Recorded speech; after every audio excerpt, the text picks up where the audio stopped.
राणे कुटुंबामध्ये फूट पाडण्याचा प्रयत्न झाला.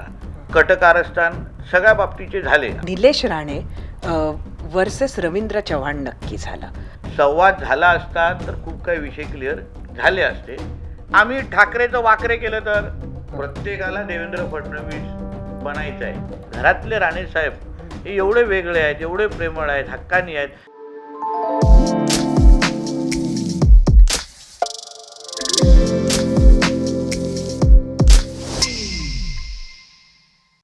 नमस्कार, welcome to coffee with Kaushik. महानगरपालिका निवडणुका सुरू आहेत आणि आपल्या या पॉडकास्टमध्ये आपण आजकाल बातचीत करतोय, गप्पा मारतोय ते राजकारण्यांशी. आज असंच एक व्यक्तिमत्व आहे आजच्या पॉडकास्टमध्ये. काही लोक अशी असतात की ते बोलले की बातमी होतेच. ते बोलले की त्यांच्या पक्षाची लाईन सेट होते. ते बोलले की विरोधक त्यांच्यावर तुटून पडतात. अशीच एक व्यक्ती म्हणजे नितेश राणे, भाजपाचे नेते आणि महाराष्ट्र सरकारचे मंत्री. नितेशजी, कॉफी विथ कौशिकमध्ये आपलं स्वागत आहे. नमस्कार. काल एक वेगळीच बातमी आली, अनपेक्षित असं म्हणायला पाहिजे. फायरब्रँड नारायण राणे, कार्यक्षम मानले जाणारे जे मुख्यमंत्री होते ते नारायण राणे, एक ज्येष्ठ नेते भाजपाचे नारायण राणे, ज्यांच्या मागे एक मोठा जनसमुदाय उभा राहतो ते नारायण राणे, त्यांनी अचानक राजकारणातून ते निवृत्त होणार असे काहीतरी संकेत दिले. आपल्या आई त्या सभेत होत्या, त्यासुद्धा थोड्या भावूक झालेल्या आम्ही बघितल्या. आणि नंतर बातमी आली की असं काहीही होणार नाही आहे. नक्की काय झालं होतं? नाही, लक्षात घ्या सरिताजी की आम्ही सगळेजण त्या सभेमध्ये होतो. असं निवृत्तीचा जवळपास पण विचार राणेसाहेबांच्या डोक्यामध्ये नाही, हे मी सरळ स्पष्ट करतो. त्यांनी त्या एकंदरीत ते सगळ्या विषयाच्या समजण्याच्या ओघामध्ये मी घरी बसीन असा फक्त उल्लेख केला. राणेसाहेबांना जे जवळून ओळखतात त्यांना ते आत्मविश्वासाने सांगू शकतात की ते खूप लोकांना त्यांच्यामुळे घरी बसू शकतात, स्वतः काय घरी बसणार नाहीत. याही वयामध्ये त्यांना तरुणांसारखं त्यांच्यामध्ये उत्साह आहे. आजही ते 10-10, 12-12 तास काम करतात. म्हणून निवृत्त हा विषय राणेसाहेबांच्या डिक्शनरीमध्ये नाही. म्हणजे आम्हाला असं वाटत होतं की कुठेतरी भाजपाचा एखादा नेता त्याला कारणीभूत आहे का, आणि मग भाजपाच्या नेतृत्वामुळेच त्यांनी निर्णय मागे घेतला का, असं काही नाही. एक तुम्हाला सांगतो, भारतीय जनता पक्षाच्या बद्दल राणेसाहेबांच्या मनामध्ये आणि आमच्या कुटुंबाच्या मनामध्ये प्रचंड आदर आहे. मी नेहमीच सांगतो की भारतीय जनता पक्षाच्या मुळेच आज ज्या पद्धतीने राणे कुटुंब परत एकदा राजकारणामध्ये सक्रिय झालेलं आहे, आम्हाला जी ताकद मिळाली, ज्या पद्धतीने काँग्रेस असो, उद्धवजी असो, आमच्यावर जो अन्याय करत करत करत त्यांनी आम्हाला एकंदरीत वाळीत टाकण्याचा प्रयत्न केलेला, संपवण्याचा प्रयत्न केला, पण आज पूर्ण पद्धतीने ताकदीने उभं करण्याचं काम हे भारतीय जनता पक्षानेच केलेलं आहे. आदरणीय नरेंद्र मोदीजींनी केलेलं आहे, आदरणीय अमित शाह साहेबांनी केलेलं आहे, आमच्या फडणवीस साहेबांनी केलेलं आहे. म्हणून भारतीय जनता पक्षाच्या बाबतीमध्ये असा कुठलाच कधीच विचार आज नाही की शेवटच्या श्वासापर्यंत नाही. 2 महत्त्वाची वाक्य ते बोलले काल, म्हणजे जे अगदी जे शब्द लागून जातात असं आपण म्हणतो, त्यातला एक होता कटकारस्थान होतं. ते एक त्यावर ते बोलले. आणि दुसरं ते म्हणाले की यानंतर तुम्हाला कधीही राणे वर्सेस राणे पाहायला मिळणार नाही. तर परत या 2 वाक्यांचा नक्की अर्थ काय काय सांगायचं होतं? काय, नगरपंचायत निवडणुकीच्या निमित्ताने काही गैरसमज पसरवले गेले. राणे कुटुंबामध्ये फूट पाडण्याचा प्रयत्न झाला. कटकारस्थान सगळ्या बाबतीचे झाले, आम्ही नाही बोलणार नाही, पण शेवटी पक्षाच्या आतून झाले की बाहेरून झाले? विरोधकांमधून झाले, सगळ्या बाबतीमध्ये झाले असं. म्हणून त्याच्या बाबतीमध्ये ते वापरलेलं वाक्य आहे. सरितेजी, मी एक तुम्हाला सांगतो, भारतीय जनता पक्ष महाराष्ट्रामध्ये आज देवेंद्र फडणवीस साहेबांचा उंचीसारखा नेता, किंवा मी हेही पुढे जाऊन थोडं हेही सांगेन, प्रत्येकाला देवेंद्र फडणवीस बनायचं आहे, पण फडणवीस साहेबांची गुण आत्मसात करायचा प्रयत्न केला पाहिजे. आमच्यासारखे लोक जे पक्षामध्ये आले, आज जे ताकदीने काम करतायत, सर्व जीव ओतून काम करतायत, मागे पुढे न बघून काम करतायत, ते त्या व्यक्तीमध्ये असलेल्या गुणांमुळे म्हणून मला असं नेहमी वाटतं की आम्ही जे आजूबाजूचे जे लोक आहोत ना, ज्यांना नेहमी वाटतं की फडणवीस साहेब सारखं आम्ही बनलं पाहिजे, सर्वात महत्त्वाचं तर त्यांच्यासारखे गुण आत्मसात केलं पाहिजे. ते ज्या पद्धतीने आमच्यासारख्या किंवा कार्यकर्त्यांना सांभाळतात, प्रत्येकाला वेळ देतात, ते पहिलं तुम्ही आत्मसात करा, मग देवेंद्र फडणवीस बनायचा प्रयत्न करा. आता ह्या वाक्यामध्ये खूप लोकांना समजदारो को इशारा काफी आहे तुमच्या ह्या कार्यक्रमाच्या म्हणजे निमित्ताने. तुम्ही नाव न घेता इशारा हा, आता म्हणून देणार. मला असं नाव वाटतं सांगणार की नाही देवेंद्र आम्हाला. फडणवीस साहेबांना सारखं तुम्हाला बनायचं आहे किंवा त्यांची तुम्हाला जागा घ्यायची आहे ना, त्यांचे पहिलं गुण आत्मसात करा. प्रत्येकाला जे ज्या जवळ घेतात, प्रत्येकाला सांभाळून घेतात, प्रत्येकाची विचारपूस करतात, छोट्या छोट्या गोष्टी कोणाला काय हवंय हे त्यांना नकळत कळतं. हे गुण जेव्हा आत्मसात कराल ना, तेव्हा तुम्हाला देवेंद्र फडणवीस काय आहे आणि आम्ही सगळेजण त्यांच्यासाठी का वेडे आहोत हे कळणार. नितेशजी, खरं तर माझं पर्सनल मत आहे, पण ते असं आहे की राणे वर्सेस राणे झालंच नाही. कारण तुम्हा दोघा भावांनी एकमेकांबद्दल तरी प्रचंड ग्रेसफुल तुम्ही राहिलात. तुम्ही एकमेकांबद्दल फार काही वाकडं बोलला नाही. तुम्ही दोन वेगवेगळ्या पक्षात होते आणि अपोजिट निवडणुका लढवत होते, तर त्यामध्ये खूप काही होऊ शकत होतं. खरं तर तसं काही झालं नाही. आणि तसं पाहिलं तर 2 नगरपालिका तुमच्याकडे, 2 त्यांच्याकडे असं झालं. त्यामुळे राणे बंधूंचा राणे ब्रँड हा कायम राहिला कोकणात, असं म्हणायचं का? नाही, मला एक तुम्हाला सरिताजी सांगतो, मला माझ्या कणकवली पराभूत झाल्याच्या संदर्भात काही दुःख का वाटलं नाही. कारण शेवटी मी काय युबीटीशी हरलो नाही, मला काय उद्धव ठाकरेच्या व्यक्तींनी हरवलं नाही, मला काय माझ्या विरोधकांनी हरवलं नाही. तिथे माझा भाऊच होता. माझ्या मोठ्या भावाच्या समोर अगर मी माझ्या मतदारसंघाची निवडणूक हरलो आणि तो जिंकला, ह्याच्यापेक्षा सुख काय. म्हणून जसं तुम्ही बोलता ना, त्याच्यामध्ये आम्ही आमच्या दोघांवर असलेले आईवडिलांचे संस्कार मी तेव्हाही तुम्हाला आठवत, जसं तुम्ही योग्य पद्धतीने सांगितलं, मी माझ्या पक्षाची भूमिका करत होतो, तो त्यांच्या पक्षाची भूमिका करत होते ते. आणि म्हणून मला असं वाटतं की त्या एक एपिसोड होता, त्या एक शिकण्याचा एक अनुभव होता. आम्ही सगळे त्याच्यातून खूप शिकलो, आमचे कार्यकर्ते खूप शिकले. आणि म्हणून वाटतं आता ह्याच्या पुढे जात असताना आपली ताकद जेवढी एकसंघ असेल तेवढा एकसंघ पद्धतीने आम्ही जनतेची सेवा करू शकू, हे आम्हाला सगळ्या जणांना व्यवस्थित पद्धतीने कळलेलं आहे. आणि म्हणून राणे ब्रँड हे तुम्हाला भारतीय जनता पक्ष असो किंवा शिवसेना असो, हे एक ताकदीने लढताना तुम्हाला दिसेल. खरं तर राणे वर्सेस राणे झालं नाही असं माझं जे मत आहे, पण राणे म्हणजे निलेश राणे वर्सेस रवींद्र चव्हाण नक्की झालं. तुम्हाला काय वाटतं, कोण चुकलं? मला असं वाटतं की कुठेतरी संवादाचा अभाव होता. संवाद साधला पाहिजे होता दोघांमध्येही. रवींद्र चव्हाण साहेब मोठे आहेत, आमचे प्रदेश अध्यक्ष पण आहेत. जसं निवडणुकीच्या नंतर त्या निलेशजींनी त्यांच्याशी संवाद साधला, एकत्र नागपूरला पण भेटले आणि इथेही भेटले. संवाद झाला असता तर खूप काही विषय क्लिअर झाले असते, पण त्याच्यामुळे आम्हालाही त्याचे सगळ्यांना परिणाम भोगावे लागले त्या निमित्ताने. आणि म्हणून मला असं वाटतं की येणाऱ्या काळामध्ये शेवटी निलेशजी पण आपल्या पक्षाचे नेते आहेत, हे तर प्रदेशाध्यक्ष आहेत, मोठे आहेत, वयाने मोठे आहेत, पदानी मोठे आहेत. तर मला असं वाटतं संवाद साधला तर निश्चित पद्धतीने फायदा होईल. आज जेव्हा तुम्ही त्या निवडणुकांकडे बघता, जे काय घडलं त्याकडे, तेव्हा भाजपच्या पदाधिकाऱ्याच्या घरी जाऊन निलेशजींनी जी रेड केली ते योग्य केलं असं वाटतं का? म्हणजे त्यावर नंतर तुमच्या दोघांचीही चर्चा झाली असेल, बोलणं झालं असेल, काय वाटतं त्या त्या भावनेच्या भरामध्ये निलेशजींनी ते उचललेलं पाऊल होतं. पण माझ्या हिशोबाने आपण वेगळ्या पद्धतीने ते हाताळू शकलो असतो. ठीक आहे, त्यांना राग येणं, त्यांना त्या पद्धतीचं एकंदरीत त्यांचा मतदारसंघ होता, त्यांच्या मतदारसंघामध्ये ती नगरपंचायत होती, म्हणून त्या पद्धतीची भावना असणं योग्य आहे.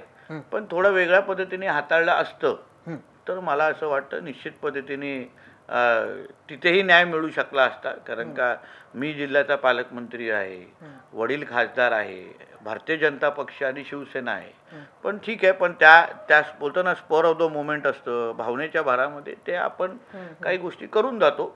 मला पण ज्या कार्यकर्त्यांच्या घरी ते गेले, आज त्या कार्यकर्त्यांबरोबर त्यांचे अतिशय उत्तम संवाद आणि त्यांनाही त्या कार्यकर्त्यांना कळलं की वातावरणच सरिताजी एवढं ते तंग होतं हा, तुमचे खूप मुंबईचे आपले मित्र आमच्या इथे आले, येऊन पुरं कव्हर करायला बसलेले पत्रकार मित्र.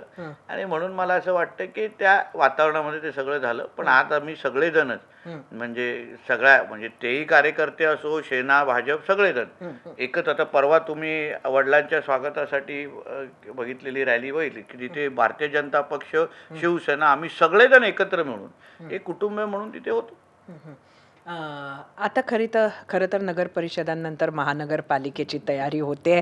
तुम्ही कोकणातून मुंबईकडे लक्ष वळवलंय असं वाटतंय आणि ठाकरे बंधू एकत्र आलेत मुंबईच्या महापालिका निवडणुकीसाठी. कसं बघता, काय फरक पडेल? नाही, फरक म्हणजे नेमकं एकत्र कशासाठी आलेत किंवा अचानक उद्धवजींना राजसाहेबांची एवढं का काळजी वाटते, का प्रेम वाटतंय, का त्यांना वाटतं की त्यांच्या जवळ यावं, ह्याबद्दल मला असं वाटतं सरिताजी मराठी म्हणून नक्की विचार करेल. आज ज्या ज्या काही घटना आपण बघतोय, ऐकतोय, उद्धवजींनी कधीही स्वार्थ नसताना कधीच कोणाच्या जवळ ते गेलेले नाही आहेत. 2014 ते 19मध्ये ज्या पद्धतीने आमच्या फडणवीस साहेबांनी त्यांना मुख्यमंत्री असताना त्यांना सांभाळलं, मी तुम्हाला विश्वासाने सांगतो की त्यांच्या रक्ताच्या भावाने पण एवढं सांभाळलं नसेल. 5 वर्ष जेव्हा सांभाळलं, मग त्यांना धोका दिला, मग काँग्रेसबरोबर गेले. आज काँग्रेसला सोडलं, राजसाहेबांबरोबर गेले. ज्या राजसाहेबांना त्यांनी अक्षरशः छळलं, म्हणजे त्रास देणं हा विषय वेगळा, छळलं, त्या राजसाहेबांच्या जवळ एवढं जाणं, हे मला असं वाटतं की 16 तारखेला ह्याचं उत्तर भेटेलच. कारण का तो स्वार्थी माणूस आहे. आम्ही जेवढं जवळून त्यांना पाहतो, स्वार्थी माणूस आहे. आणि ह्याचा नक्की त्यांना काही मराठी माणूस ह्या सगळ्याबद्दल विचार करतोय. ज्या पद्धतीने त्यांच्या जवळच्या कार्यकर्त्यांना म्हणजे नाकारणं, त्यांना लांब ठेवणं, आता तुम्ही ज्या काही घटना बघताय आजूबाजूला, ज्या काही घटना त्यांच्याकडून आम्हाला ऐकायला मिळत आहेत, ह्याच्यातून मराठी माणसाला काय भेटेल का मला वाटत नाहीये. मी आणि माझं कुटुंब, माझी कुटुंब, माझी जबाबदारी, माझं कुटुंब, माझी जबाबदारी, एवढ्यापर्यंत तो सगळा खेळ आहे. म्हणजे तुम्हाला वाटतं की मराठी माणसासाठी हा लढा वगैरे असं काही नाही आहे? कसं होणार? मराठी माणूस आज, तसं तुम्ही विचारलं, ती दुसरी पिढी आलेली आहे. ज्या पहिल्या पिढीने ह्यांच्यावर विश्वास ठेवला, जे बाळासाहेबांबरोबर होते, ते अपेक्षेने त्यांच्याबरोबर होते. आज त्या पिढीने त्या पिढीमुळे ह्या पिढीला जे कळलेलं आहे की आज उद्धव ठाकरेंचं मातोश्री 1 आणि मातोश्री 2 झालं, पण मुंबईतला राहणारा मराठी माणूस आज वसई, विरार, नालासोपारा, कल्याण, डोंबिवलीला राहायला गेलेला आहे ना. एवढंच अगर मुंबईवर मराठी माणसाजवळ तुमचं प्रेम होतं, तर मुंबईमध्ये मराठी माणसाचा टक्का वाढला पाहिजे होता. त्यांना घरदारं मिळाली पाहिजे होती, त्यांचं आयुष्य दर्जेदार असलं पाहिजे होतं, त्यांचं दरडोई उत्पन्न वाढलं पाहिजे होतं. पण एका बाजूला मराठीचा टक्का कमी, दुसऱ्या बाजूला बांगलादेशींच्या टक्कावर. ह्याला अगर तुम्ही मराठीचं राजकारण म्हणत असाल ना, तर मला नाही वाटत मराठी माणसाच्या हिताचं हे सगळं चाललेलं आहे. आणि म्हणून ह्याचे परिणाम तुम्हाला येणाऱ्या 16 तारखेला दिसतील. शिंदेंकडे, एकनाथ शिंदेंकडे, आपल्याला माहिती आहे पक्षाचं नाव आहे, पक्षाचं चिन्ह आहे. खरा शिवसैनिक कोणाकडे आहे हे तर आत्ता कळेलच निकालामध्ये. पण भाजपाकडे नारायण राणे आहेत आणि ते मुंबईत दिसत नाही आहेत प्रचारात. आहेत ना, आता टप्प्याटप्प्याने आता तर रंग चढत झालेले आहेत. अजूनपर्यंत मुख्य कलाकार मैदानात उतरायचे आहेत, मेन बॅट्समॅन अजून मैदानात उतरायचे आहेत. फडणवीस साहेब, ते राणे साहेब, या सगळ्यांमध्ये सगळी चर्चा झालेली आहे. टप्प्याटप्प्याने तुम्हाला सगळ्या पद्धतीचे म्हणजे हे नेते मंडळी आमचे दिसतील, लोकांना जे हवेत असे चेहरे तुम्हाला दिसतील. कारण का शेवटी मुंबईची ही निवडणूक किंवा मुंबईची लढाई सरिताजी ही लहान नाही, ही महत्त्वाची आहे. मुंबईला ह्यांच्या कचाट्यातून आम्हाला बाहेर काढायचं आहे. मुंबईला आपल्याला विकसित आणि सुरक्षित ठेवायचं असेल तर आज उद्धव ठाकरे आणि ह्या सगळ्या कंपनीकडून ही मुंबई बाहेर काढायलाच लागेल. मुंबईतला राहणाऱ्या हिंदूला वाचवायलाच लागेल. मुंबईतला राहणाऱ्या मराठी माणसाला परत मुंबईमध्ये आणायलाच लागेल. आणि मुंबईला सुरक्षित आणि विकसित ठेवायचे असेल तर महायुतीला सत्तेमध्ये यायलाच लागेल. त्यासाठी आम्ही सगळेजण आपल्या आपल्या पद्धतीने रोल करण्यासाठी उतरणार आहोत. खरं तर या प्रचारामध्ये आता काय होतंय हे सांगता येत नाही, पण आताच म्हणजे अमित साटम यांना अमित चाटम वगैरे सुरू झालंय. म्हणजे भाषा नक्की घसरायला लागली आहे. माझ्या दृष्टिकोनातून भाषेपेक्षा सरिताजी ह्या कोकणातल्या जनतेचा फार मोठा अपमान आहे. आमच्या तुमच्या चॅनलमध्ये पण असंख्य कोकणातले तरुण तरुणी काम करतात, तुम्ही त्यांना विचारा. आमच्या सिंधुदुर्गात, रत्नागिरीत, रायगड या भागामध्ये साटम नावाची असंख्य आडनावाची लोक आहेत. परब आहेत, सावंत आहेत, राणे आहेत, नाईक आहेत, सगळे आहेत. तुम्ही त्याच्यातला आणि ती नुसतं आडनाव नाही आहे, त्या आडनावाला फार मान सन्मान पण आहे, मोठी संख्या आहे. आत्ताच मी कोकणातून सकाळी आलेलो आहे, प्रचंड राग आणि प्रचंड चीड आहे की आमच्यातल्या नुसतं अमित साटम हा व्यक्ती नाही ना, साटम आडनावाचे जेवढे लोक आहेत तुम्ही सगळ्या जणांचा अपमान केलेला आहे. आम्ही ठाकरेचं वाकरे केलं तर आवडणार तुम्हाला? तुम्ही पाहिजे तेव्हा लोकांची आडनावं बदलाल, त्यांची खिल्ली उडवाल आणि मग आपल्यातले काही पत्रकार त्यांना अरे ठाकरी भाषा बोलतात. अरे पण त्या आडनावाचे जेवढे लोक आहेत तुम्ही त्यांचा अपमान केला नाही का? आज जरा बघा कोकणातल्या जेवढे जनतेमध्ये केवढं राग आहे, चीड आहे, मतपेटीतून दिसेल. गृहीत धरली जात आहे, काही बोललं तरी कोकणातले लोक आम्हाला UBTलाच मतदान करणार, आमच्यातलं विचाराच्या लोकांना मतदान करणार. बाळासाहेब आणि कोकण हे वेगळं नातं होतं, पण उद्धव ठाकरेंनी आणि या लोकांनी कोकणासाठी नेमकं काय केलं? सरिताजी तुम्ही सांगा. सिंधुदुर्ग म्हणजे विधानसभा आणि लोकसभा भास्कर जाधव सोडून ते पण काट्यावर पास झालेले आहेत. एक पण आमदार यांच्याकडे नाही आहे कोकणात, आज एक पण खासदार कोकणातला नाही आहे. आणि तीच परिस्थिती मी तुम्हाला सांगतो आता ह्या महापालिकेमध्ये दिसणार आहे, कारण का कोकण आणि मुंबई हे एक अटूट नातं आहे. आणि ज्या अर्थी तुम्ही आमच्या मुंबई अध्यक्षांना अशा पद्धतीने हिणवलं आहे ना, ह्याचं उत्तर चांगल्या पद्धतीने आमचा कोकणातला माणूस 15 तारखेला देईल तुम्हाला. नितेशजी, आपण मुंबईचं कॉस्मोपॉलिटन स्वरूप बघितलेलं आहे. म्हणजे एकीकडे मराठी अमराठी हा वाद सुरू आहे, दुसरीकडे आपण म्हणालात की आम्ही काय हिंदू आहोत, उर्दू नाही वगैरे. अशा शहरामध्ये हे मुद्दे खरंच चालतील का? चालणार. याचं कारण असं आहे, विकास करत असताना जेव्हा आपल्याकडे टीसचा रिपोर्ट येतो सरिताजी की 30% बांगलादेशांनी रोहिंग्या मुसलमान वाढलेलं आहे, हे चिंताजनक आहे. आपण ज्या शहरामध्ये राहतो त्या शहरामध्ये अनपेक्षित पद्धतीने अगर एवढा टक्का बांगलादेशी रोहिंग्यांचा वाढला असेल तर मग आपण खरंच सुरक्षित आहोत का? हे कुठून आले एवढे लोक? 56% मराठी माणसं कमी झालेली आहेत, पण 30% हा मोठा टक्का आहे ना. मग नेमके ते राहतात कुठे आहेत? त्यांना कोणी आणलेलं आहे?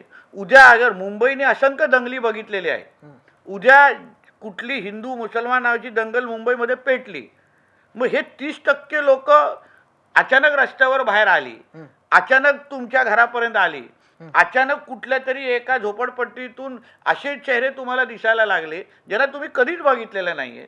आज तुम्ही विचार करा, जे झोमॅटो असेल, स्विगी असेल, हे सगळे जे तुमचे होम डिलिव्हरीचे लोक आहेत जे तुमच्या दरवाजापर्यंत येतात, तो कुठला बांगलादेशी आहे का, त्याचे खरंच आधार कार्ड हे तुम्हाला काय माहिती आहे? मग ह्यासाठी आपण सरकारच्या दृष्टिकोनातून सरिताजी ही निवडणूक म्हणून महत्वाची आहे. अगर आपल्याला सुरक्षित स्वतः राहायचं असेल, मुंबईने बॉम्बलास्टही बघितले आहे, रायटही बघितलेले आहेत, आणि ह्या पद्धतीची अगर एवढी लोकसंख्या बांगलादेशी रोहिंग्याची मुसलमानांची वाढत असेल तर निश्चित पद्धतीने मुंबईची निवडणूक ही त्याच्यावरच लढली पाहिजे, मुंबईला सुरक्षित ठेवलीच पाहिजे. इलिगल इमिग्रंट्सबद्दल आपण जे म्हणताय त्याच्याशी कोणाचंच दुमत असण्याचं कारण नाही आहे आणि विषय गंभीर आहे. पण आपलं सरकार आहे, म्हणजे खरं तर 2014 पासून गृहमंत्रीसुद्धा आपलेच आहेत, आत्ता महाराष्ट्रात सुद्धा आपलंच सरकार आहे. मग हा विषय हाताळण्याची खरी जबाबदारी कोणाची? म्हणजे महापालिकेची नाही. हा विषय खरं तर ही एवढी लोक आपल्या देशात येऊ कशी शकली, ही एवढी लोक तुम्ही 30% म्हणताय, ती जर मुंबईत वसली आहे तर खरं कारवाई तर सरकारनं, तुमच्या सरकारनं करायला हवी. चांगला प्रश्न विचारलात आपण. अगर तुम्ही आमच्या 12 महिन्याचे देवेंद्र फडणवीस साहेबांचं सरकारचं कारकीर्द बघितलं की त्याच्या अगोदर पण 2.5 वर्ष शिंदे साहेब होते, 2.5 वर्षामध्ये महाविकास आघाडी होती, केंद्रामध्ये अमित शाह साहेब गृहमंत्री आहेत, पण त्या कार्यकाळमध्ये ह्या बांगलादेशीने रोहिंग्यांना परत मुंबई किंवा परत त्यांच्या देशामध्ये डिपोर्ट करण्याची जी संख्या आपण तुम्ही बघा, पहिल्यासारखे राहिलेली नाही आहे. ही तर मी तुम्हाला बोलतो 30% ही तर कंट्रोल्ड आहे, नियंत्रण आणलेलं आहे. कारण का त्यांना माहिती आहे की जे सरकारमध्ये बसलेले आहेत ते काय ह्या पद्धतीच्या गोष्टी सहन करणार नाही. पण महापालिकेमध्ये का महत्त्वाचे हेही तुम्हाला सांगतो, जेणेकरून हा मुद्दा आपल्यासाठी का महत्त्वाचा आहे. कारण का महापालिकेमध्ये आपण कशासाठी जातो, वॉटर मीटर गटर यासाठी आपण महापालिकेसाठी जातो.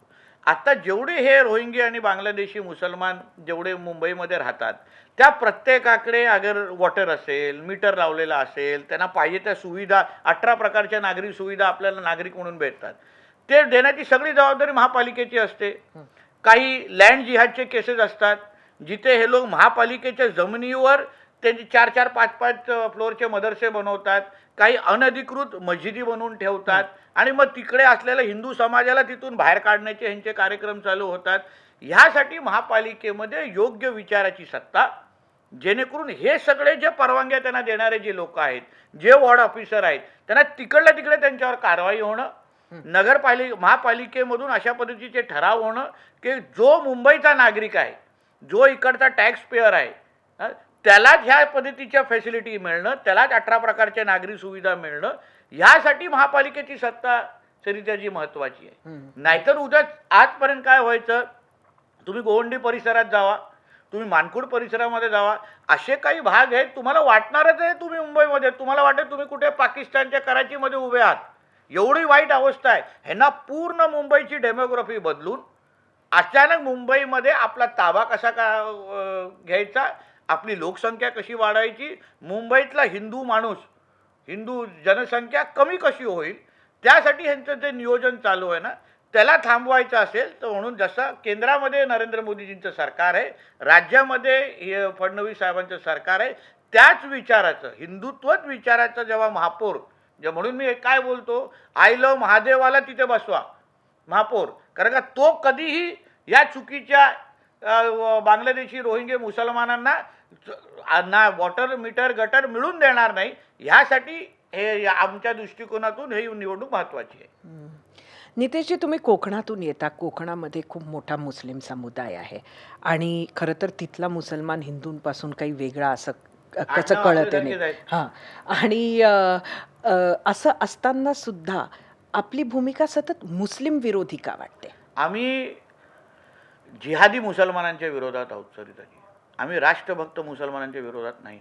जे मुसलमान तुमच्या आणि माझ्यासारखीच चांगली मराठी बोलतात ना, तुमच्या आणि माझ्यासारखंच आपल्याबरोबर गणेश चतुर्थीच्या मिरवणुकीमध्ये आमच्याबरोबर येतात, जे कोकणातले खूप मुसलमान आहेत, त्यांच्या विरोधात आम्ही नाही आणि हे त्यांना माहिती आहे.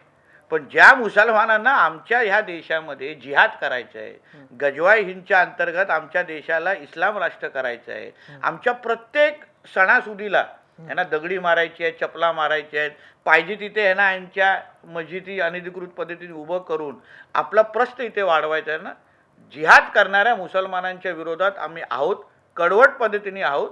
आणि त्यांना जोपर्यंत आम्ही आमच्या मुंबईतून साफ करणार नाही तोपर्यंत आम्ही पण स्वस्त बसणार नाही. आणि त्यासाठी आम्हाला या सगळी सत्ता पाहिजे. आणि कोकणातल्या मुसलमानांना चांगल्या पद्धतीने माहिती आहे, नितेश राणे जे बोलतो ते अगर मला लागू होतच नसेल, मी माझ्या देशामध्ये जिहाद करतच नसेल, मी राष्ट्रभक्त अगर मुसलमान असेल, तर नितेश राणे माझ्यासाठी बोलतच नाही आहे, मला काय फरक पडतो.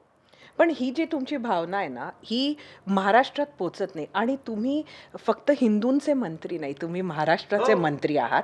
आणि त्यामुळे अनेक वेळेला आपण जे शब्द वापरतात ते संपूर्ण मुसलमान समुदायासाठी तो शब्दप्रयोग आपण करता, अशी एक भावना आहे. भावना, कारण का ज्यांना माझ्या वक्तव्यासंदर्भात सरिताजी गैरसमज पसरवायचे असतील, स्वतःची चोरी लपवायची असेल, स्वतः जिहाद करत असताना बाकीचे जे राष्ट्रभक्त मुसलमान आहेत त्यांनाही त्याच्यामध्ये खेचायचं असेल ना, त्यांना बरोबर नितेश राणेने उद्या त्यांच्या मस्जिदीमध्ये जाऊन पण उभा राहिला ना त्यांच्याबरोबर, तरी तो त्याला वाईटच वाटणार. म्हणून त्या लोकांबद्दल जास्त फिकीर करायची नाही असं माझा भूमिका आहे. कारण का मी काही केलं तर त्यांनी चुकीचंच वाटणार. पण जे लोक मुळातच काय चुकीचं करत नाहीत मुसलमानांना ना, त्यांना माहिती आहे की नितेश राणे माझ्याबद्दल बोलतच नाहीये, अशी भूमिका आहे. खरं तर मध्ये सरकारने एक रिपोर्ट कार्ड केलं होतं मला वाटतं 100 दिवसानंतर आपापल्या मंत्र्यांचं आणि त्यात तुम्ही टॉप 5 मध्ये तुमचं खातं आहे. असं असताना सुद्धा म्हणजे खरं तुम्ही बरेच असे स्कीम्स सतत करत असतात की ज्या समाज उपयोगी आहे. मोठी कामं तुमच्या खात्यातनं होत असतात मात्र ती कामं तुम्ही शांतपणे करत असता आणि भाष्य मात्र तुमचं हे ह्या विषयांवर असतं. असं तुम्हाला वाटत नाही का की तुम्ही तरुण आहात, गो गेटर आहात, एक एफिशियंट मंत्री आहात, पण हे सगळं झाकोळून जातं तुमच्या ह्या दुसऱ्या अजेंडामुळे? मला तुम्ही विचाराल तर मी एक मंत्री आणि आमदार होण्याच्या अगोदर एक हिंदू आहे ही भावना माझ्यासाठी महत्त्वाची आहे आणि मी त्या भूमिकेला धरून चालतो. माझ्या मंत्रालयाची जेवढी कामं आहेत ती कामं लोकांपर्यंत पोचतात. लोकांना माहिती आहे की नितेश राणे बंदर विकास मंत्री म्हणून, मत्स्य विकास मंत्री म्हणून, मच्छीमार समाज असो, कोळी समाज असो किंवा बंदर क्षेत्रामध्ये ज्या काही पॉलिसीज आम्ही देवेंद्रजींच्या माध्यमातून आणले आहेत त्याच्यामध्ये जो होणारा जो बदल आहे ना, आता तुम्हाला सांगतो सरिताजी, 47% मत्स्य व्यवसाय आपल्या महाराष्ट्रामध्ये गेल्या 12 महिन्यामध्ये वाढलेला आहे आमच्या धोरणांमुळे. लोकांना तो बदल दिसतोय. आमच्या जानेवारी 26 जानेवारीला 26 नवीन योजना मी राज्य पातळीचे मत्स्य व्यवसायाचा आणतोय आणि म्हणून ह्या सगळ्या गोष्टी करत असताना नेहमी जाणीव ठेवणं की मी एक हिंदू आहे. मृत्यूपत्रिकेवर नितेश राणे मत्स्य विकास बंदर विकास मंत्री येणार नाही. नितेश राणे हिंदू, या तारखेला जन्म, ह्या तारखेला मृत्यू, ही जाणीव माझ्या मनामध्ये स्पष्ट असल्यामुळे मी माझं केंद्रबिंदू ठेवून मी काम करतोय. आज मंत्री आहे, कायमस्वरूपी असेल तर नाही ना, पण कायमस्वरूपी शेवटच्या श्वासापर्यंत हिंदू आहे. खरं तर तुम्ही काँग्रेसमध्ये होतात त्यावेळेला काँग्रेसचं कामही तुम्ही अगदी ताकदीनं केलं. काँग्रेस हा सेक्युलर पक्ष. आता तुम्ही भाजपात आले, आता भाजपामध्ये तर हा विशेष गोल टोपी घातलेली नाही. आम्ही काँग्रेसमध्ये जाणं सरिताजी हे आमचं नाईलाज होतं तेव्हा. कारण का उद्धवजींनी ज्या पद्धतीने आम्ही 39 वर्ष आमचे वडील सन्मान्य बाळासाहेबांबरोबर राहिल्यानंतर जो काय अन्याय झाला, जो काय आज असंख्य लोकांना राणेसाहेबांचा संघर्ष आज अजून पटतोय. एकनाथ शिंदे साहेबांच्या संघर्षानंतर, उठवानंतर किंवा अजून असंख्य जे शिवसैनिक आहे, काल संतोष दुरी पण आम्हाला तेच सांगत होते की राणेसाहेबांनी तेव्हा जे केलं ते आम्ही आज भोगतोय. बरोबर भूमिका आहे ती. आणि म्हणून मी तुम्हाला सांगतो की जेव्हा जिथे होतो त्या पद्धतीने काँग्रेसमध्ये असलो तरी पण हिंदू म्हणून मी माझी भूमिका कधी हे नाही केली. म्हणजे आज जे तुम्ही हिंदुत्वाचे पोस्टर बॉय आहात ते तुम्ही मुळातच तुम्ही तसेच आहात. हो, कारण 39 वर्ष आम्ही हिंदू हृदय सम्राट बाळासाहेब ठाकरेंच्या तालमीमध्ये, म्हणजे वडील तिथे त्यांचे नेते असले तरी पण मी असो, निलेशजी असो, निलेशजी थोडे अजून ऍक्टिव्ह होते माझ्यापेक्षा, पण ते आम्ही त्या तालमीमध्ये तयार झालो. 39 वर्ष होतो. ते तर जहाल हिंदुत्ववादी होते बाळासाहेब ठाकरे, आणि म्हणून त्या तालमीमध्ये तयार असल्यामुळे 12 वर्षाचं खंडन किंवा 12 वर्षाचा काँग्रेसचा प्रवास सोडला. आज परत नाईलाज होता. नाईलाज, पण आज घर वापसी व्यवस्थित झालेली आहे. नक्कीच. ओवेसींच्या सभेत अकोल्यात परवा बराच गोंधळ झाला आणि अगदी चेंगराचेंगरीसारखी परिस्थिती खरं तर निर्माण झाली. त्याला ते कार्यकर्त्यांचं प्रेम असं म्हणतात. काय ओवेसी सारखे लोक ज्या महाराष्ट्रात येतात, सभा घेतात, तर तुमची त्यांच्या सभेमध्ये राजकारण कमी आणि धर्म वाढवणं जास्त, जिहादचे विचार पसरवणं जास्त, एवढंच तुम्हाला ऐकायला मिळतं. कधीही विधायक विचार, कधीही चांगले मुद्दे मांडत असताना तुम्हाला ते तिथे दिसणार नाही. जे सभेमध्ये त्यांचे मत हे कलमा पडणं, कुराणचे काही बोलणं, ते विषय उल्लेख करणं, त्याच्यामध्ये कुराणमध्ये काय लिहिलं आहे, मग अल्लाच्या नावाने शपथा घेणं, ह्या गोष्टी सोडल्या म्हणजे ISI आणि PFI पेक्षा वेगळं काय आहे मॅम? तेच आहे. हे फक्त राजकीय पक्ष, हे फक्त मतदान मागतात. ISI आणि PFI मध्ये ज्या पद्धतीची ट्रेनिंग होते, सभेमध्ये बोलून त्यांना ब्रेन वॉशिंग होते ना, तसंच ते MIM आहे. फरक काय त्याच्यामध्ये? तो हा फक्त राजकीय पक्ष झालेला आहे, ह्याला फक्त चिन्ह दिलेलं आहे. बाकी ह्यांना हिंदूंच्या विरुद्ध पेटवणं. आता कुठला राजकीय पक्ष असं वक्तव्य देतं की 10-15 मिनिटं तुमचे पोलीस हटवा, आम्ही बघतो काय करायचं आहे? कुठला राजकीय पक्ष बोलतोय की हे हिंदू म्हणजे कुत्र्यासारखं हे त्यांना वक्तव्य कुठला राजकीय पक्ष करतो असा? मग त्या अशा राजकीय पक्षांना मुळात आपल्या ज्यांना मुळामध्ये राजकारणच करायचं नाही आहे, विकासच करायचा नाही आहे, त्यांना जिहादीच घडवायचे आहेत, ह्या लोकांना निवडणुका पण आपण का लढवायला देतो हा मोठा प्रश्न आहे. नवनीत राणा आणि ओवेसींचं किती मुलं असावं ह्यावर एक सध्या नव्यानं भांडण सुरू आहे. आपलं काय मत आहे? हिंदूंना किती मुलं असावीत? जनसंख्या हा फार महत्त्वाचा विषय आहे, कारण का जनसंख्येच्या आधारे इस्लाम राष्ट्र बनवण्याचे फार मोठे मनसुबे सुरू आहेत. तुम्ही गजवाए हिंद नावाचा हा जो कॉन्सेप्ट आहे जिहाद्यांचा, हा आपण समजून घेतला पाहिजे, कारण का त्याच्या अंतर्गत ह्या पूर्ण म्हणजे आज तुम्ही युरोप बघा काय अवस्था आहे, UK ची काय अवस्था आहे बघा, अमेरिकेची काय अवस्था आहे बघा, तसंच उद्या भारतामध्ये पण तसं काहीतरी करणं आणि मग कधी अतिरेकी कारवाया, कधी जनसंख्या वाढवणं. आज मुसलमान समाजाच्या घरामध्ये असलेली मुलांची संख्या आणि त्याचबरोबर प्रत्येकाला मिळालेले सगळे, तेव्हा त्यांना मोदी आवडतात कारण का सगळ्या योजना पाहिजे असतात, पण मतदानाच्या वेळी त्यांना त्यांचं कुराण आणि अल्लाह आवडतं. हा जो काय फरक आहे ना, म्हणून मला असं वाटतं नवनीत राणाजींनी जो काही मुद्दा घेतला तो अतिशय योग्य आहे, तो प्रत्येक हिंदूंनी समजला पाहिजे आणि त्या दृष्टिकोनातून विचार केला तर चुकीचं नाही. कारण का आपली ज्यांच्याबरोबर लढाई आहे, जे आपल्या धर्माकडे वाकड्या नजरेने बघा, हा राजकीय मुद्दा नाहीच आहे, हा मतदानाचा मुद्दा नाहीच आहे, पण तुम्ही कधी त्यांच्या मुल्ला मौलवींचे कधी फतवे काढताना किंवा त्यांचे कधी हे वक्तव्य बघा, ते समाजामध्ये ते बिंबवलं जात आहे, त्यांचं बिंबवलं जात आहे. आणि म्हणून त्या आधारे अगर नवनीत राणाजी काय बोलले असतील तर योग्यच आहे. खरं तर तुम्ही म्हणजे जे मी आधी म्हटलं हिंदुत्वाचं पोस्टर बॉय, हे जी काही आत्ता सध्या तुमची इमेज झाली आहे, म्हणजे राष्ट्रीय स्वयंसेवक संघ किंवा विचार परिवाराच्या, मला वाटतं तुम्ही नव्यानं येऊन सुद्धा खूप आक्रमक असा चेहरा, सगळ्यांपेक्षा जास्त आक्रमक असा चेहरा तुमचा झाला आहे. धर्मासाठी आक्रमक होणं सरी त्याची काहीच वाईट नाही, कारण का कोणीतरी बोललं पाहिजे, कोणीतरी ढाल बनलं पाहिजे.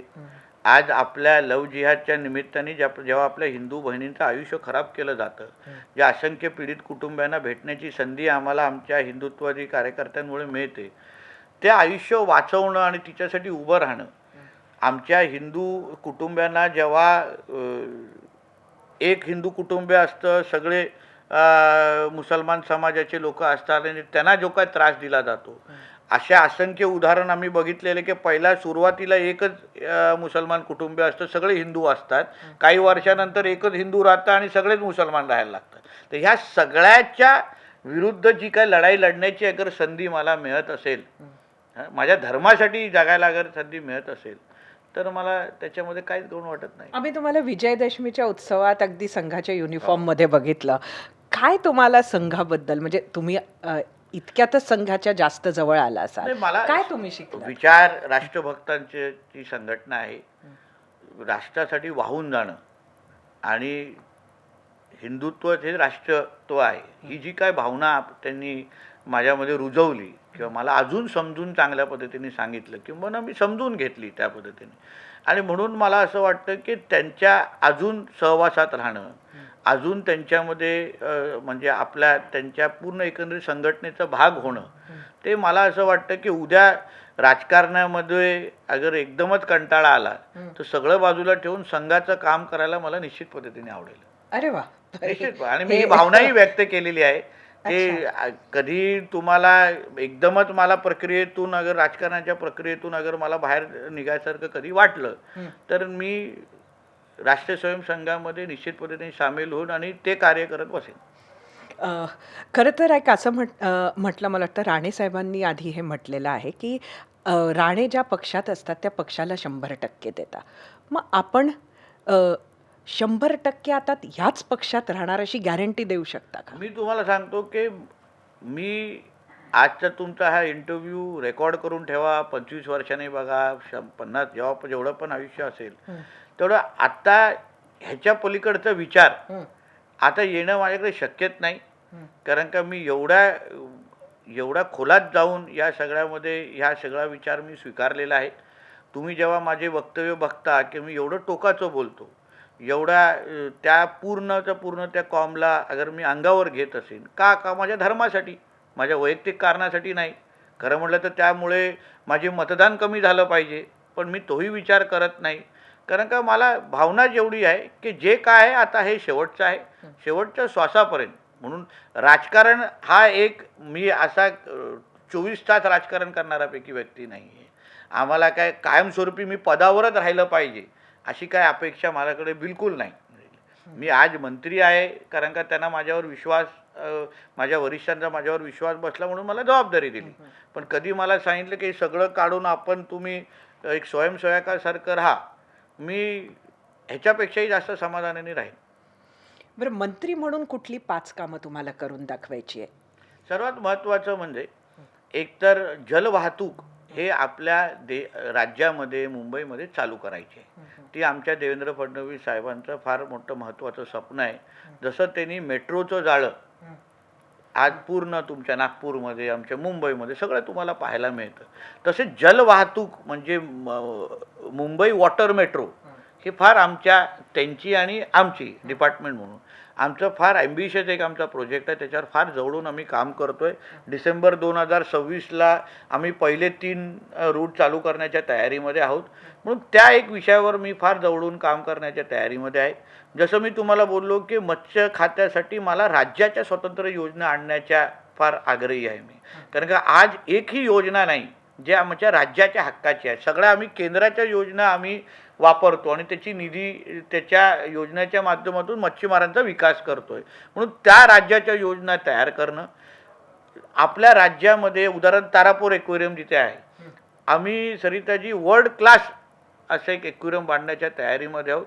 ज्याच्यामुळे मी तुम्हाला विश्वास देतो 2-2.5 वर्षाच्या नंतर जेव्हा आमचं ते एक्वेरियम तिथे उभं राहील, मुंबईचं 60 ते 70% पर्यटन हे फक्त त्या एक्वेरियममुळे असेल. तसंच तुमच्या नागपूरमध्ये पण एक एक्वेरियम बांधतोय, तसंच आमच्या पुण्यामध्ये एक एक्वेरियम बांधतोय. म्हणून मत्स्य खातं आणि पर्यटन ह्याला जोड देऊन अजून एक चांगल्या पद्धतीने आम्ही काय करू शकतो ह्यावर आम्ही काम करतोय. वेगळे मरीना डेव्हलप करण्याची आमची लोकांची तयारी आहे. उदाहरण नरिमन पॉईंटचा पूर्ण जो काही जो शेवटच्या टोकपर्यंत आहे, आम्ही फ्लोटिंग हॉटेल ज्याला फ्लोटेल म्हणतात, ते आम्ही 3 महिन्यामध्ये त्याचा DPR तयार होईल. 1-1.5 वर्षामध्ये तुम्हाला पूर्ण तो मरीन आपला नरिमन पॉईंटचा बेल्ट तुम्हाला पूर्ण पद्धतीने वेगळा दिसेल. बंदर ह्या क्षेत्रामध्ये मला मोठ्या प्रमाणामध्ये आपल्या महाराष्ट्र मेरीटाईम बोर्ड जो आहे, जो आपला महाराष्ट्राचा बोर्ड आहे, त्या माध्यमातून मला आमच्या डिपार्टमेंटच्या माध्यमातून बंदर ह्या क्षेत्रामध्ये मेरीटाईम डेव्हलपमेंट या क्षेत्रामध्ये आपल्याला फार मोठ्या प्रमाणामध्ये आपण विकासही करू शकतो आणि रोजगार निर्मिती करू शकतो. आज त्या क्षेत्राकडे आपण पाहिलंच नाही. उदाहरण जहाज बांधणीमध्ये आणि जहाज तोडण्यामध्ये महाराष्ट्र कुठेच नाही. जहाज तोडण्यामध्ये शिप ब्रेकिंग ज्याला म्हणतात, जहाज तोडण्यामध्ये गुजरात फार पुढे आहे. म्हणून ज्या क्षेत्रामध्ये आज महाराष्ट्र कुठेच नाही, त्या बंदर क्षेत्रामध्ये महाराष्ट्राला पुढे आणणं आणि त्याच्या माध्यमातून रोजगार निर्मिती करणं, या सगळ्या ह्याच्यावर मी फार बारकाईने काम करतोय. तुम्ही जेवढं मला एक हिंदुत्व कार्यकर्ता म्हणून ओळखता, येणाऱ्या काही वर्षामध्ये तुम्हाला विकास करणारा एक चांगला मंत्री म्हणून, ज्याला ज्यांनी बंदर या क्षेत्रामध्ये आणि मत्स्य या क्षेत्रामध्ये खऱ्या अर्थाने क्रांती घडून दाखवली, असं माझ्या कारकिर्दीमध्ये तुम्हाला ह्या दोन्ही क्षेत्रामध्ये पाहायला मिळेल, हे मी तुम्हाला विश्वासाने सांगतो. नक्कीच ही आशा आम्ही करतोच, कारण जसं मी म्हटलं तसं तुम्ही काम नक्की करता. मला असं वाटतं ते झाकोळून फक्त जातं तुमच्या वक्तव्यांमुळे. पण तुम्ही सतत त्या रोरोबद्दल बोलता, जी तळ कोकणात सुरू होणार, ती फायनली कधी सुरू होणार? आता खरं म्हटलं तर आम्ही आता ही आचारसंहितेची अडचण आणली म्हणून आम्ही निवडणूक आयोगाला परवानगी पण मागितली, पण आम्हाला ती मिळाली नाही. कारण का कदाचित मतदारांवर तो प्रभाव पडू शकतो. आमची 15 तारीख ही संपली तर मग आम्ही फडणवीस साहेबांची वेळ घेऊन मुंबईच्या महापौर सकट आणि आमचे सगळे बहुमताने आलेले नगरसेवकांना घेऊन मी पहिली फेरी मी सिंधुदुर्गात जाणार आहे. म्हणजे आणि त्यांना सुखरूप परत आणणार पण आहे. हे साखळच तुम्ही घालताय का? हो, नक्की गारणच घातलंय. अच्छा. तुमचं बालपण किंवा ज्याला आपण म्हणतो तारुण्य, हे म्हणजे तुम्ही अजूनही तरुण नेतेच आहात, पण असं एक वेगळं राहिला, म्हणजे आमच्यासारख्या सामान्य लोकांपेक्षा वेगळं. तुमचे वडील मुख्यमंत्री होते, त्यांचा जो दबदबा होता त्यात मोठं होणं, आणि त्यानंतर त्यांनी शिवसेना सोडल्यावर घरावर हल्ला होणं, तो जो एक अत्यंत स्ट्रगल म्हणा किंवा तो जो एक स्ट्रेसफुल वेळ होता, या सगळ्यांचा तुमच्यावर काय परिणाम झाला तुमच्या व्यक्तिमत्वावर? मी एक तुम्हाला सुरुवातीला सांगतो, तुम्हाला आमच्या वडिलांनी, आईनी आमच्या घरातलं वातावरण, आम्ही वडील कितीही मोठ्या पदावर बसले तरी पण घराचं वातावरण अतिशय सामान्य ठेवलं. आम्हाला कधीही पैसा, पद ह्याच्यामुळे आमच्या डोक्यामध्ये हवा जावी असं आमच्या आईवडिलांनी असं कधीच घरामध्ये आम्हाला व्हायला दिलं नाही. मी असो, माझे मोठे बंधू असो, आम्ही नेहमी सामान्य ते सामान्य घरातले लोक कशी राहतात त्या पद्धतीने एकत्र खाणं, सुट्टीसाठी बाहेर जाणं, एक दुसऱ्याची विचारपूस करणं, ते नेहमीपासून चालू असल्यामुळे त्याचे कधीच आम्हा लोकांना जवळपण, म्हणजे वडील मुख्यमंत्री आहेत तेव्हा आम्ही तसं कॉलेजमध्ये होतो, पहिल्यांदा जेव्हा ती खबर आम्हाला आली तर कुठेतरी आम्ही पूल खेळत होतो दोघंही. आईनी फक्त फोन केला, अरे बाबा मुख्यमंत्री आले, लवकर ये. मग आम्ही पळत पळत गेलो. बाकी काय त्याच्यामध्ये जास्त अंदाजच नव्हता काय होत होतं तिकडे. पण एकंदरीत सगळ्या वडिलांचा पूर्ण जो प्रवास आहे, राजकीय प्रवास, हा नेहमी म्हणजे त्यांनी कधीही हातचं राखून ठेवलं नाही आणि जे पोटात आहे मग ते पोटात आहे असं राजकारण करत असल्यामुळे आम्ही नेहमी एक दुसऱ्याच्या बरोबर राणे कुटुंबे म्हणून आणि वडिलांच्या प्रत्येक निर्णयाच्या मागे उभं राहणं हेच आमचं नेहमी आमचा विषय असल्यामुळे मी आज जे काय आम्ही राजकारणामध्ये तुम्हाला आम्ही भक्कम दिसतो की आम्ही कोणावरही अंगावर घेऊ शकतो. कारण का जो वडिलांचा प्रवास जो आम्ही लहानपणापासून बघितला हा त्याचाच परिणाम आहे. कारण का प्रत्येक परिस्थितीच्या सामोरं जाणं आणि तिच्या विरुद्ध खंबीर पद्धतीने उभं राहणं, टफ बनणं ज्याला म्हणतो ना. शिवसेनेच्या नंतरचा एक भाग मला वाटतं बराच स्ट्रेसफुल राहिला हो, असेल. कारण का घरापर्यंत विषय यायला लागले, फार बिलो द बेल्ट कमेंट यायला लागले, म्हणजे अतिशय घाण, म्हणजे राजकारणच्या जागी. म्हणून नेहमी जेव्हा आम्हाला दुसऱ्यांना जेव्हा असं काही बोललं जातं किंवा जेव्हा आम्ही पेंग्विन बोलतो, जेव्हा त्यांच्याबद्दल काही बोलतो, पण आम्ही हेही त्यांना विचारतो, मग आमचे वडील नाही का?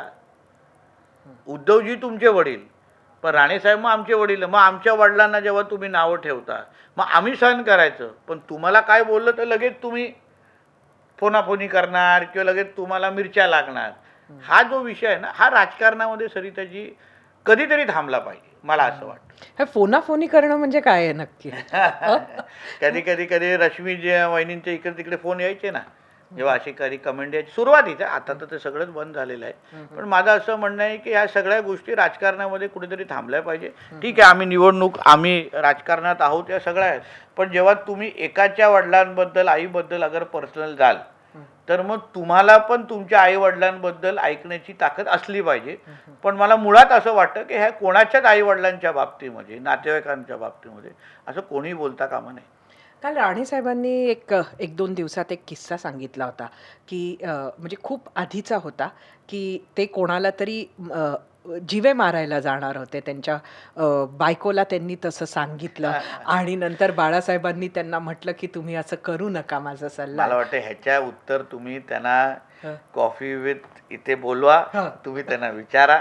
पण कारण का एक समजून घ्या, राणेसाहेबांनी फार बोलतात ना, मनापासून कधी हातचं राखून कधी राजकारण केलं नाही. ते फार स्वच्छ मनाचे आहेत. बाळासाहेबांवर नितांत प्रेम केलं त्यांनी. म्हणजे आज पण मला आठवतं जेव्हा बाळासाहेबांच्या शेवटच्या दिवसामध्ये आम्ही त्यांची जी परिस्थिती पाहायला आम्हाला मिळाली सरिताजी, ते आम्ही वडिलांना कधीच पाहिलं नव्हतं. एवढं म्हणजे त्यांना खूप भेटायचं इच्छा होती बाळासाहेबांना, पण त्यांना भेटायला दिलं नाही म्हणून हे शैल्य नेहमी त्यांच्या मनामध्ये आहे. आणि म्हणून जे शिवसेनेमधलं त्यांचं राजकारण याचा केंद्रबिंदू फक्त बाळासाहेब ठाकरे होते आणि म्हणून ह्या सगळ्या घटना त्याच्याच अवतीभोवती आहे. आजचं राजकारण तसंच आहे का? म्हणजे कशाबद्दल? म्हणजे की जर मी त्याला संपवलं नाही तर तो मला संपवेल. नाही, पण आजचं राजकारण थोडं अजून पर्सनल नक्की गेलेलं आहे, मला असं वाटतं. संपवासंपवीच्या अशा गोष्टी आज तरी शक्य नाही.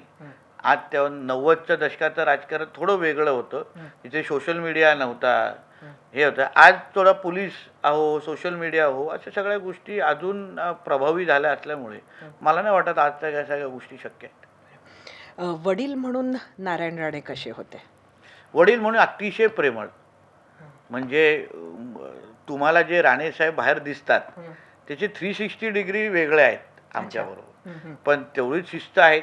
म्हणजे डिसिप्लिन बाबतीमध्ये राणेसाहेबां आता आम्ही कित्येक अनुभव सांगू शकतो.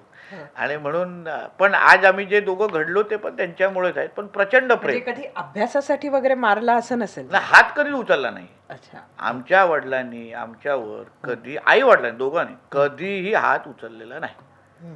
समजवलाय, वडिलांनी असंख्य वेळ समजवलाय, आईने हा आवाज मोठा केलेला आहे, कारण शेवटी घरी त्याच असायच्या. वडील नेहमी कामासाठी बाहेर म्हणजे दौऱ्यावर बाळासाहेबांबरोबर असायचे.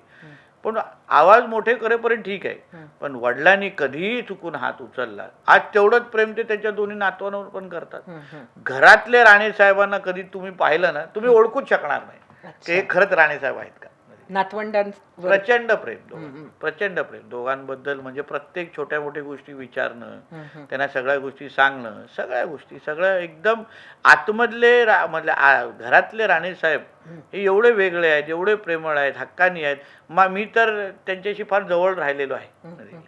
मी माझ्यासाठी खूप कॉलेजच्या काळामध्ये माझ्या मित्रासारखेच मी वडिलांना समजायचो, खूप त्यांच्याबरोबर शेअर करायचो. आणि म्हणून घरात ते राणेसाहेब हे फार वेगळे आहेत. मोठा भाऊ म्हणून निलेश राणे कसा आहे? नाही, त्याचा आता तुम्हाला सगळ्याच गोष्टी ह्या निवडणुकीच्या अवतीभोवती तुम्ही मोजू नका, पण निलेशजी आणि माझं नातं हे तसं फार भावनिक आहे. कारण आम्ही तसं 1.25 वर्षाचाच फरक आहे. आणि वडील नेहमी शिस्तबद्ध असल्यामुळे आम्ही एक दुसऱ्याला सांभाळणं, त्यांनी मोठा भाऊ म्हणून माझी काळजी घेणं हे नेहमी निलेशजींच्या राहिलेलं आहे. म्हणून आमच्या दोघांमधली बॉन्डिंग कदाचित तुम्हाला कधीतरी प्लस मायनस दिसत असेल, पण मुळात अगर तुम्ही कधी विचारलं तर ना ते माझ्याशिवाय राहू शकत ना मी त्यांच्याशिवाय राहू शकत, असं ते संबंध आणि असं ते नातं. तुमच्या पक्षात तर तुमचे मित्र असतील असं मी गृहीत धरतेच, पण विरोधी पक्षात तुमचा चांगला मित्र कोण आहे? असे असंख्य आहेत. असं काय मी हे आता अमित देशमुखजींबरोबर माझे चांगले संबंध आहेत, अतिशय. विश्वजित कदम बरोबर मी सगळ्यांची संवाद ठेवणार आहे, सगळ्याशी अतिशय चांगला संवाद ठेवणार आहे. मी कधीच कोणाला, मी राजकीय स्पर्धक मानतो पण राजकीय शत्रू मानत नाही. म्हणजे माझा पुढचा प्रश्न होता की तुमचा सगळ्यात मोठा राजकारणात दुश्मन कोण आहे, तर कोणी नाही असं उत्तर आहे मी का? स्पर्धक खरंच मानत नाही कोणा, म्हणजे सॉरी राजकीय शत्रू कोणाला मानत आहे की ज्याच्यावर एवढं पर्सनल मी जाईन, मी करीत नाही. मला आठवतो जेव्हा उद्धवजी सीएम झालेले आणि तेव्हा आम्ही ID कार्ड घेण्यासाठी आमच्या सगळ्यात आमदारांना एक आमदार निवडला, तेव्हा आमदार इथे एका स्पॉटवर जायला लागतं, तेव्हा आदित्य ठाकरे समोर दिसलेले मला. मी त्यांना अभिनंदन केलं, त्यांनी पण धन्यवाद बोलून गेलो. माझ्यासाठी सरिताजी राजकारणामध्ये संवाद हा फार महत्त्वाचा आहे.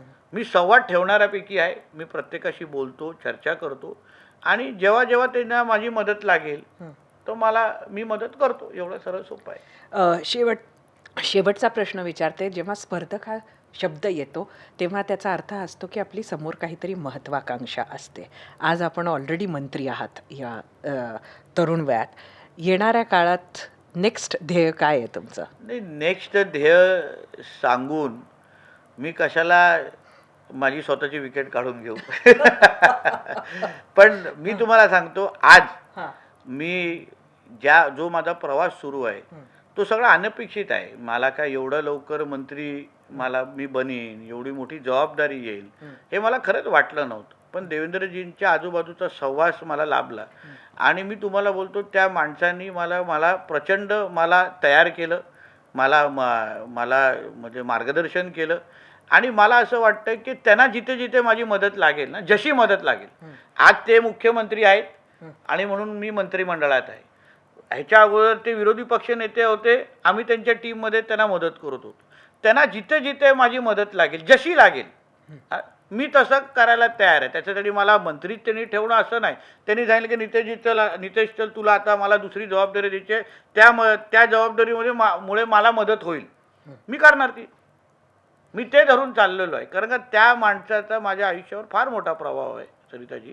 म्हणजे जसं वडिलांनी मला सांभाळलं, वडिलांनी मला तयार केलं, तसंच आज देवेंद्रजींनी ज्या पद्धतीने आमच्यासारखे असंख्य कार्यकर्ते, म्हणून मी परत सुरुवातीलाही सांगतो, आत्ताही सांगतो, देवेंद्र फडणवीसजींच्या जागी ज्यांना ज्यांना बसण्याचे विचार आहे किंवा ज्यांना देवेंद्र फडणवीस बनायचं आहे, पहिलं त्यांच्यातले गुण तुम्ही आत्मसात करा.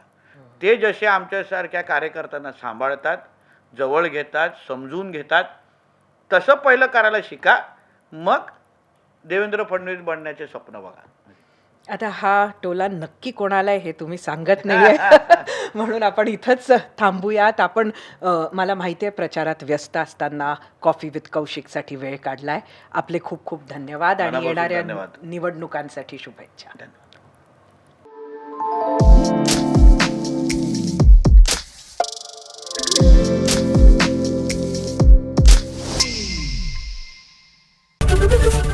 एबीपी माझा, उघडा डोळे बघा नीट.